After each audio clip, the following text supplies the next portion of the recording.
Now continuing with the analogy, imagine that you have two cables. Two cables can either have no current applied, so no current equates to 0, 0, or for example you could have no current on the first cable, but have current on the second cable, and that equates to 0, 1.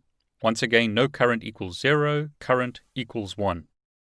And continuing with that example, we could have current on the first cable and no current on the second cable. That gives us the value of 1, 0.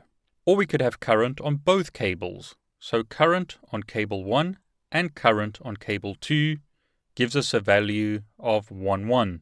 So in this case, we have two cables, but there are four combinations or four options. 0, 0, no current on both. 0, 1, no current on first, but current on second. Or 1, 0, current, no current.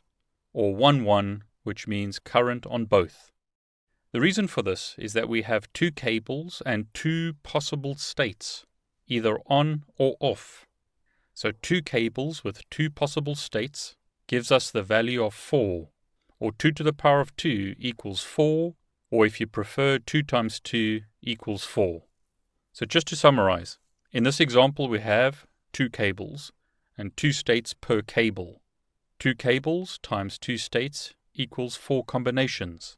Thus, 2 times 2 equals 4, or 2 to the power of 2 equals 4. So extending that analogy to 8 cables. The reason why we're using 8 is that an IP version 4 address consists of 4 octets, or 4 8-bit values.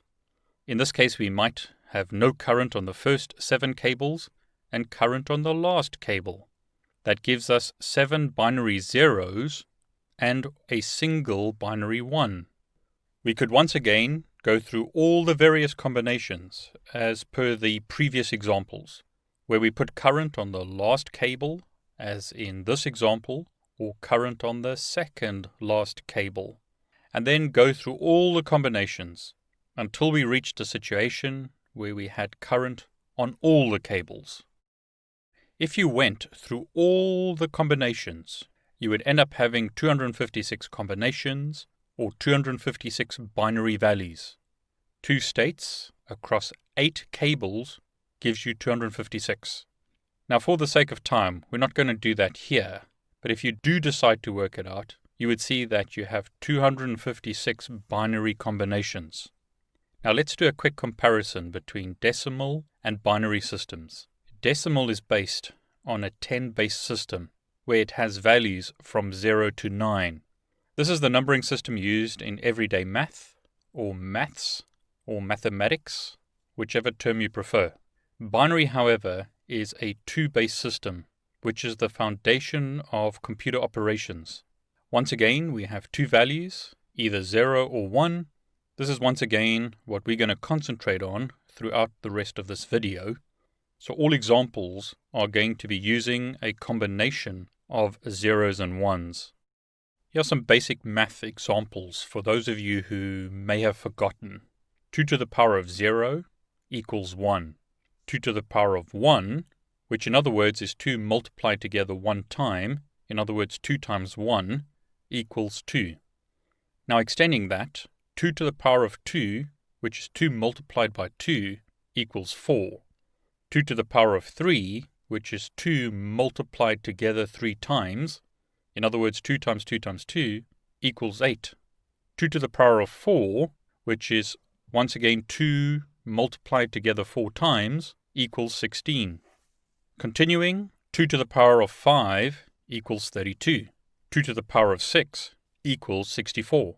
2 to the power of 7 equals 128. 2 to the power of 8 equals 256. So that's some basic math. Essentially, 2 to the power of a value is the value multiplied by itself.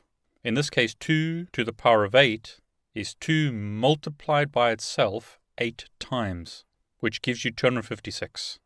Now, this kind of basic math is really important when working with binary, IP addressing, and subnetting.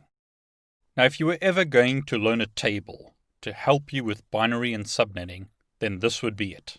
In the real world, we typically use calculators, but it's well worth knowing how to do this manually to help you with your understanding. So if you ever need to work out subnetting or binary manually, I suggest that you write down this table because it'll make your life a lot easier when working out binary to decimal and decimal to binary. What you have in this table is firstly your base exponent. So 2 to the power of 7, 2 to the power of 6, 2 to the power of 5, all the way down to 2 to the power of 0. Put binary ones below that and then the decimal equivalent. So 2 to the power of 7 equals 128. 2 to the power of 6 equals 64. 2 to the power of 5 is 32. 2 to the power of 4 is 16. 2 to the power of 3 is 8. 2 to the power of 2 is 4. 2 to the power of 1 is 2. And lastly, 2 to the power of 0 is 1. Now these values are really important in IP version 4, so it's well worth remembering this table.